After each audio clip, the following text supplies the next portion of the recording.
It happened in 2007. I was 38 years old, and just months away from marrying the woman I'd loved for 15 years.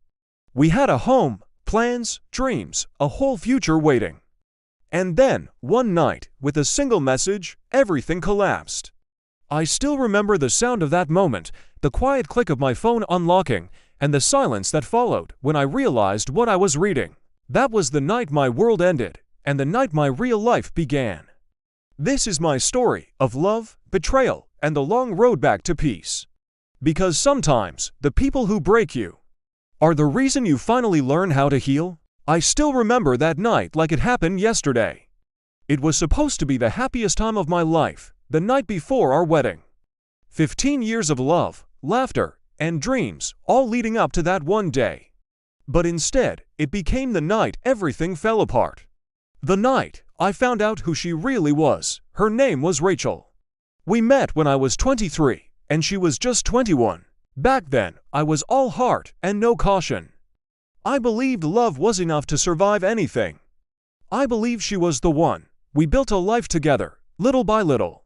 We didn't have much, but we had each other, or at least, I thought we did. In 2017, I was 38 years old.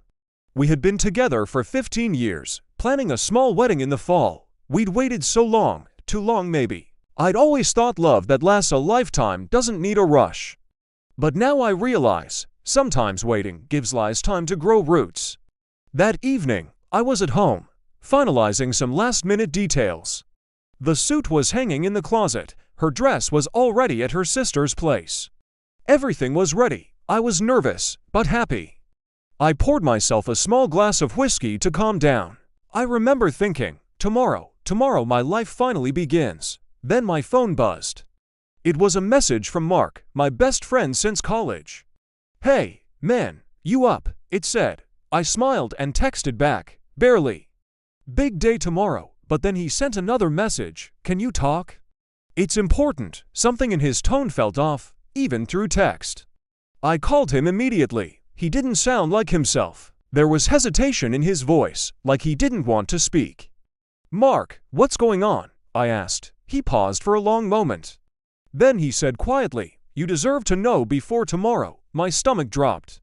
He told me that he'd seen Rachel 2 nights ago, at a bar on the other side of town, with someone else, holding hands, laughing like she used to with me. At first, I laughed it off. I said, "No way, she was with her sister." They were picking up her dress, but Mark didn't argue. He just said, "I thought you should know." I saw her. Man, I'm sorry. My chest felt tight. I hung up without another word. I sat there for a long time, staring at the glass of whiskey in my hand. I didn't drink it. Instead, I grabbed my jacket and keys. I told myself I just needed to see her, to clear things up. But deep down, something told me I already knew the truth. I drove across town, the rain starting to fall against the windshield. Every drop felt like a heartbeat I didn't want to feel. Her apartment lights were still on when I got there. I hesitated outside for a minute. Then I climbed the stairs and knocked. No answer. I tried the handle. Unlocked. When I stepped inside, the world I knew ended. There she was, not alone. The man's jacket was hanging over the chair. His shoes were by the couch. And their laughter, soft, careless, came from the bedroom. I froze. It felt like my body wasn't mine anymore. I took one step forward, then another. I didn't want to see it, but I had to. When I pushed open the bedroom door, everything stopped. Her face turned white. His didn't. He just stared at me, half-covered, silent. She whispered my name, like that could fix anything. I didn't say a word. I just looked at her. At the woman I'd loved for 15 years, at the dress hanging on the closet door, at the life we were supposed to start tomorrow, and I realized it was already over. I turned around and walked out. I don't remember driving home. All I remember is the sound of rain, and her voice in my head, calling after me. When I got home, I sat in the dark for hours. The clock on the wall ticked louder than my thoughts. Every second that passed felt like another piece of me breaking. I tried to tell myself there had to be an explanation, that maybe it wasn't what it looked like. But lies don't fade, they echo, and that night, every echo hurt. At 3 a.m., My phone started buzzing again. Rachel, over and over. I didn't answer. I couldn't. There are moments that define the rest of your life. That was one of them. When I finally fell asleep, the sun was already rising.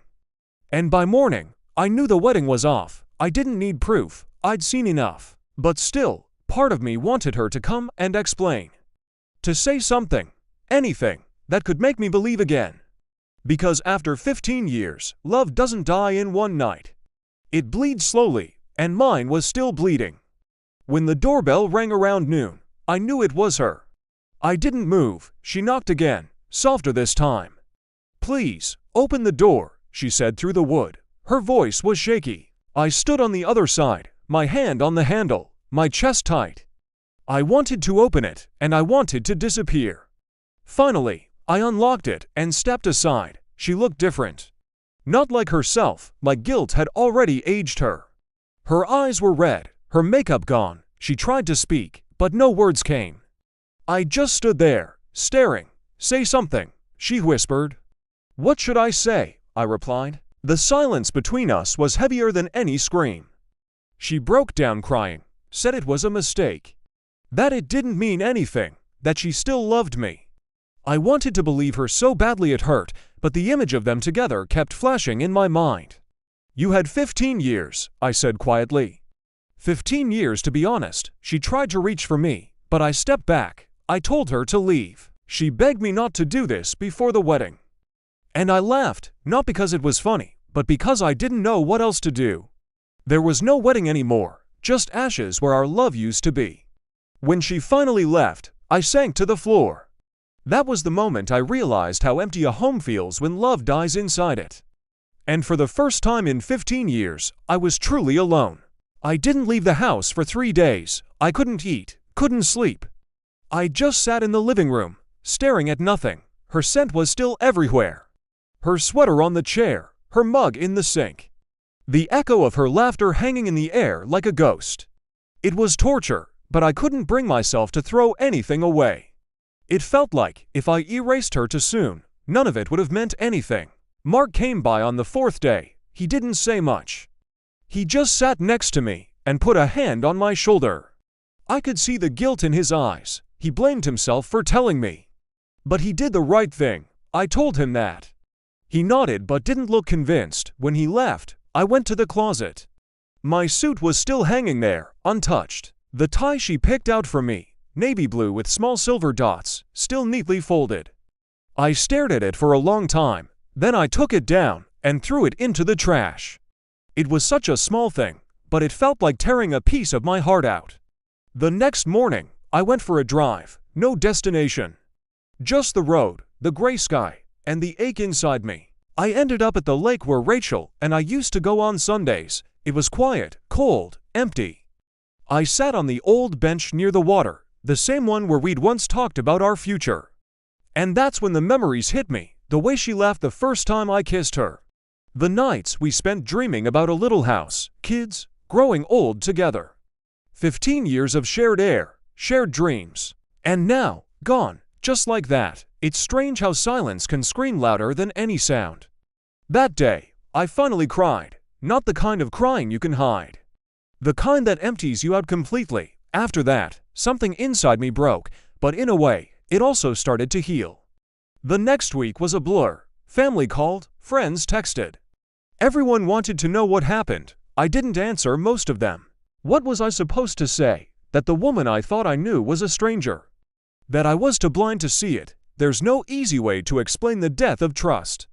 It's invisible, but it ruins everything. I started sleeping on the couch.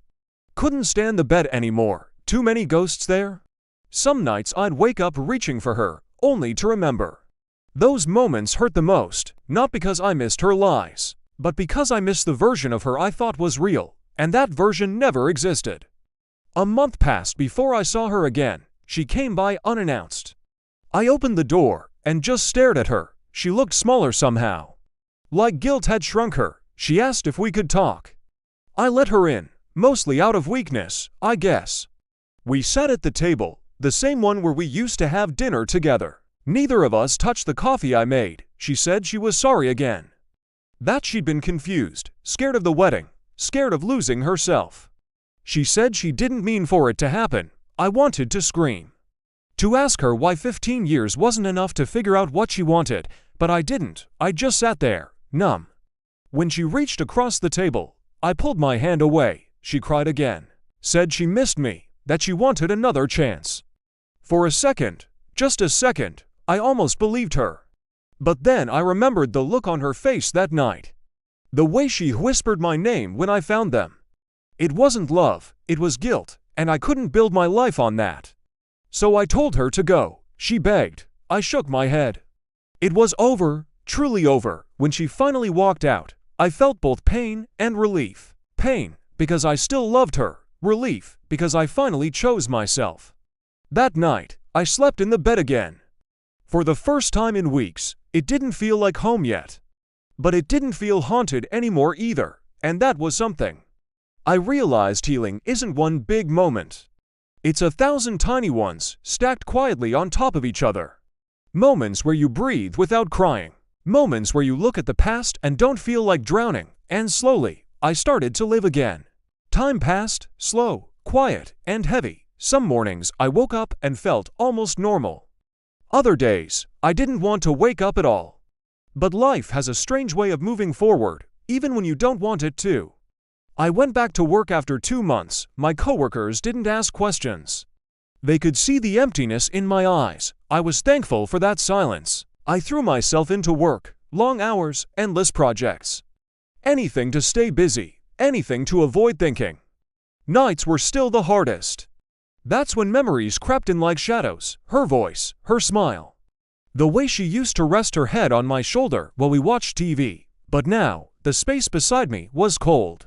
Sometimes I'd catch myself talking to her in my head, apologizing for things I didn't even do. That's what heartbreak does. It makes you blame yourself for someone else's choices. One evening, I went for a walk downtown. The city lights reflected off wet pavement, and for the first time in months, it felt almost peaceful. That's when I saw the little coffee shop on the corner. It looked warm, inviting. I stepped inside, mostly just to escape the cold.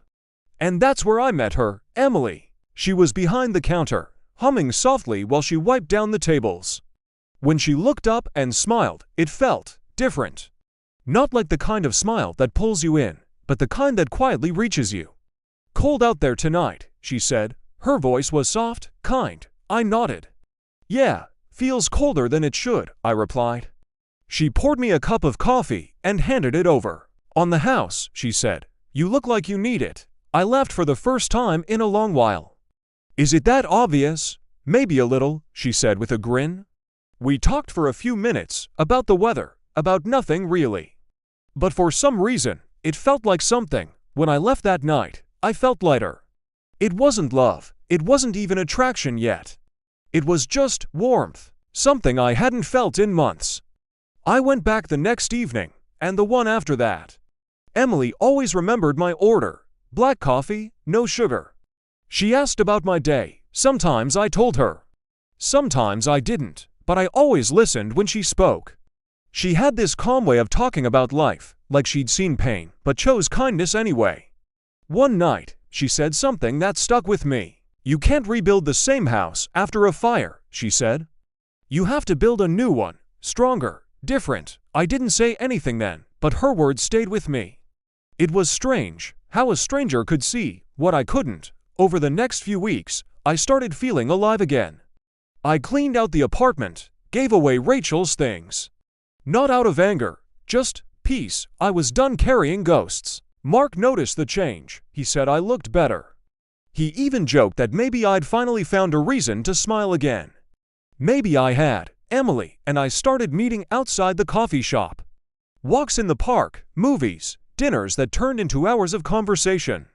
She told me about her own heartbreak, how her husband left her years ago. We understood each other without needing to explain. It wasn't fast. It wasn't fireworks. It was gentle, like two people learning to breathe again. And for the first time, I didn't feel broken anymore. I felt human. One night, while we sat by the lake, the same lake where I once cried alone, she took my hand. It felt right. No guilt, no fear, just quiet understanding. That's when I realized something. Maybe love isn't about forever. Maybe it's about who stands by you when forever ends. And Emily, she stood by me. The days with Emily started blending into something beautiful. Simple moments began to mean everything again. Morning coffee on her porch. Walks through the park as the leaves turned gold. Quiet laughter that filled the silence I once feared.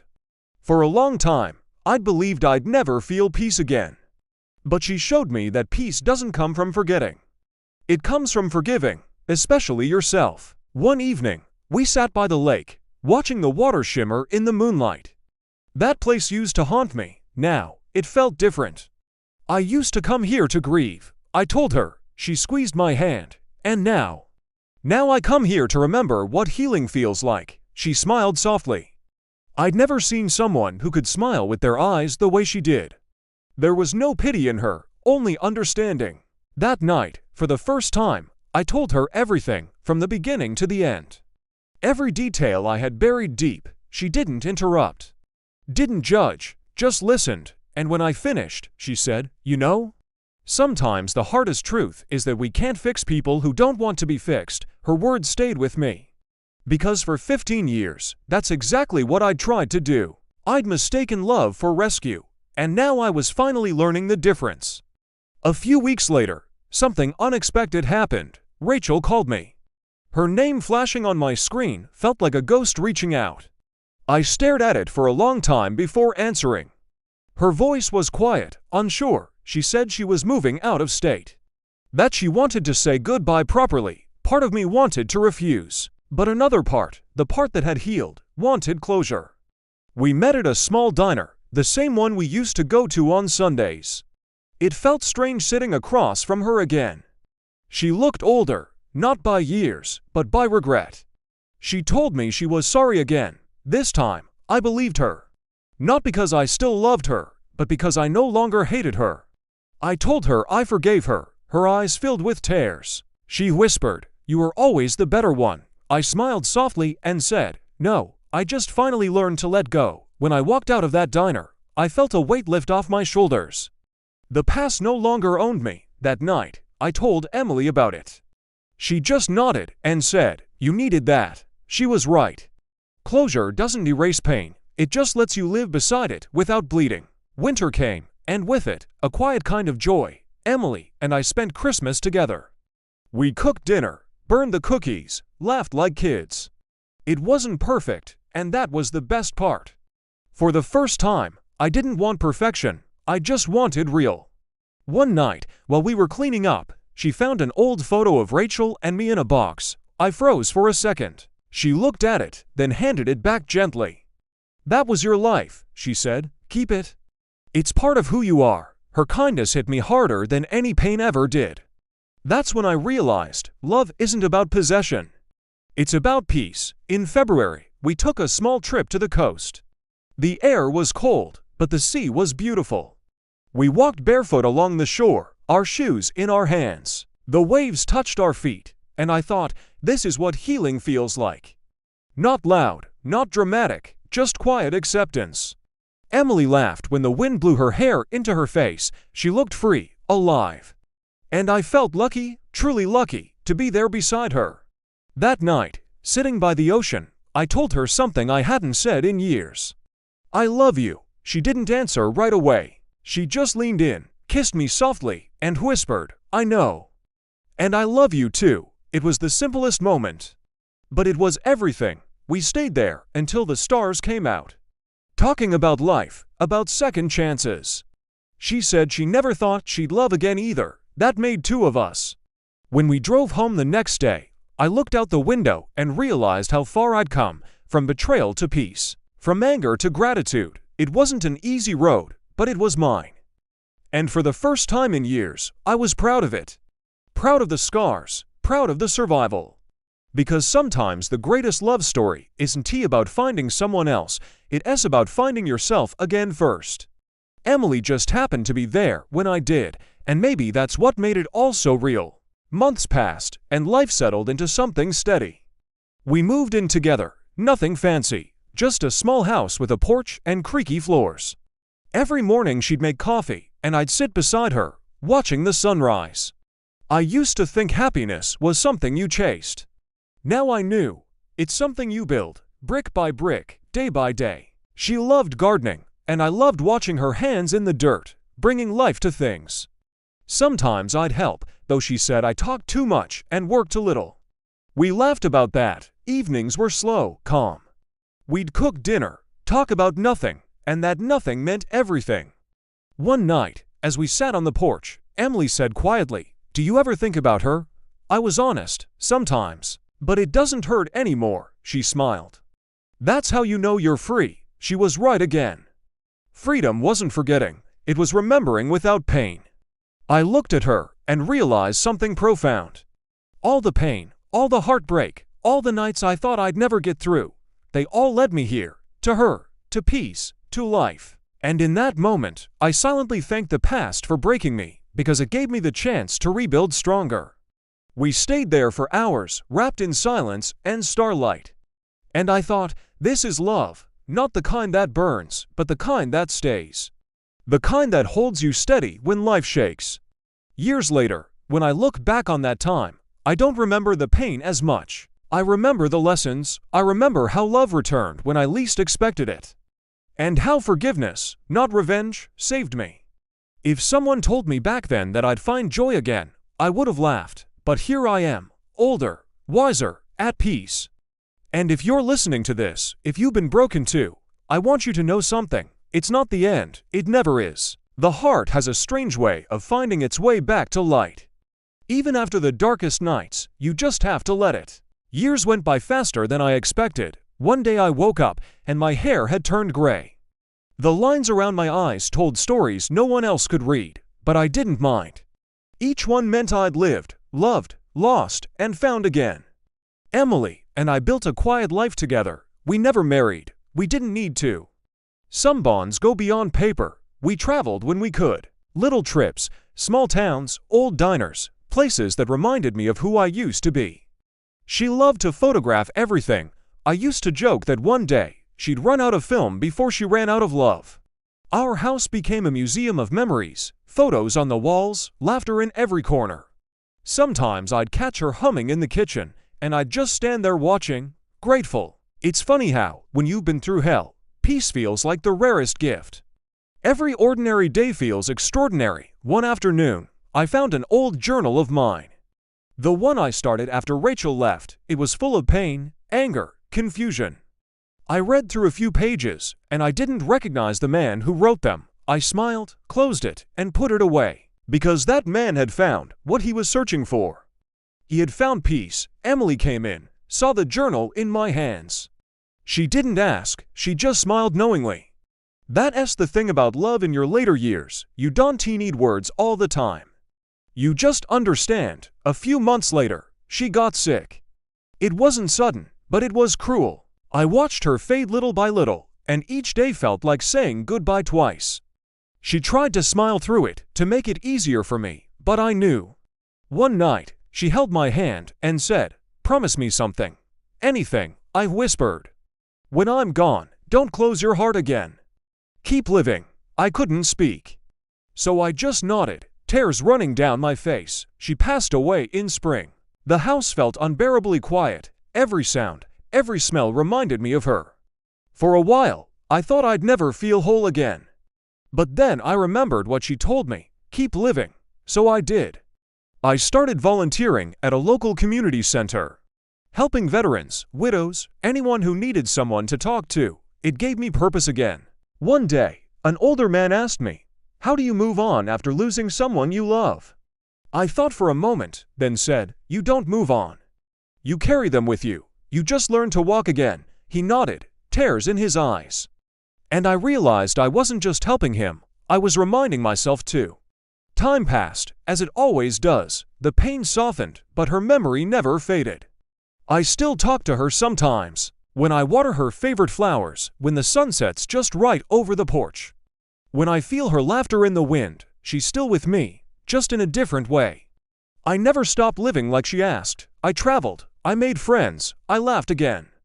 And one day, I found myself sitting on that same bench by the lake where we first talked. The water shimmered just like before. Only this time, I wasn't haunted by ghosts, I was surrounded by gratitude. For every moment, every heartbreak, every second chance. Life doesn't promise perfection, it promises change, and how we face it defines us. I looked at the reflection of the sky on the water and smiled. For the first time in years, I whispered a quiet thank you to Rachel, to Emily, to life itself, because every ending had brought me closer to this peace. And that peace was everything. Later that year, I got a letter in the mail. It was from Rachel. She'd found my address somehow. She said she'd heard about Emily's passing and wanted to offer condolences. She also wrote that she'd finally found peace too, and that she hoped I had. I folded the letter and tucked it away. No anger, no pain, just understanding. It's strange how time heals even the deepest cuts. Not by erasing them, but by making them part of who we are. That night, I sat on the porch again, coffee in hand. The same porch Emily and I had shared so many mornings on. The stars were bright, the world was quiet. And in that stillness, I felt her presence. I closed my eyes and said softly, I kept my promise. A breeze passed through the trees, gentle, almost like a touch. I smiled. Some love stories don't end, they just change form. And maybe that's the greatest gift life gives us. To love, to lose, to love again, and to never stop believing in light. If I could tell my younger self one thing, it would be this: the pain won't last forever, the betrayal won't define you. You'll love again, laugh again, live again. And one day, you'll thank the storm for showing you the stars. Because that's what healing truly is, not forgetting, but finding meaning in what broke you. And as I sit here now, an old man with a full heart, I know one thing for sure. Love is never wasted. Every bit of it stays, shaping us, softening us, teaching us. Even when it ends, it leaves behind something sacred, hope, and that's what I'll carry with me for the rest of my days. I don't know how much time I have left, but I'm not afraid of it anymore. Death doesn't scare me, not when I've already learned how to start over. When my time comes, I hope I see them both again, not with anger or regret, but with peace. Maybe we'll sit together by that same lake, and I'll tell them both thank you. For loving me, for breaking me, for helping me become who I am. Because every love, every heartbreak, every sleepless night, it all mattered. It all led here, and I wouldn't trade a second of it.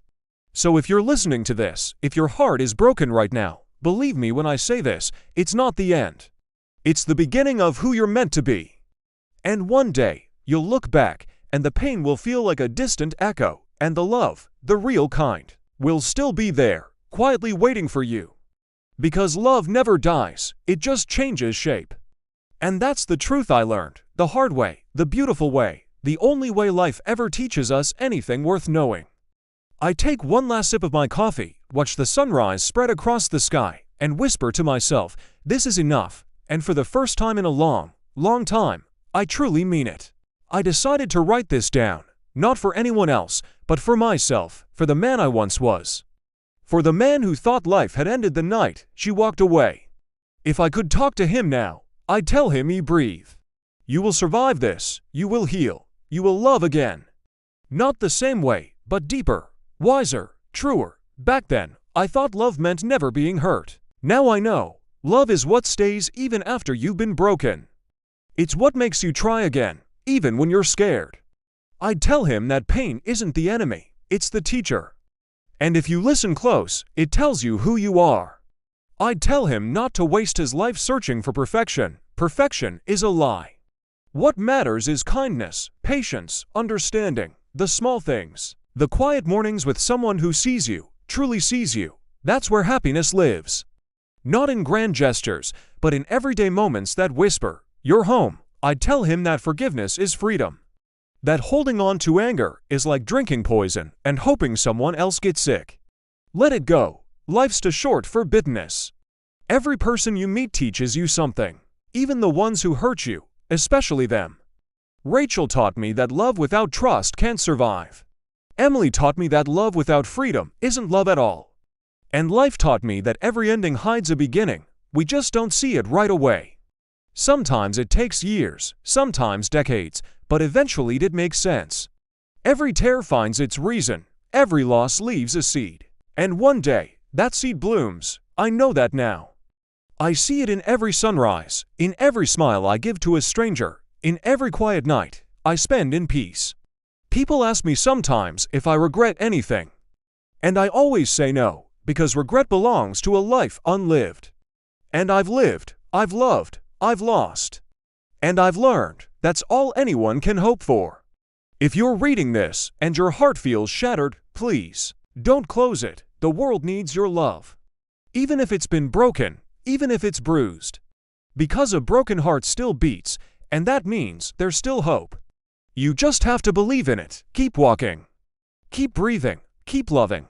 One day you'll look back, and you'll realize that what felt like the end was just life clearing the way for something new. Something better. Something true. So, wherever you are, whatever you've lost, whatever you're afraid to feel again, trust me. The heart remembers how to heal. It always does.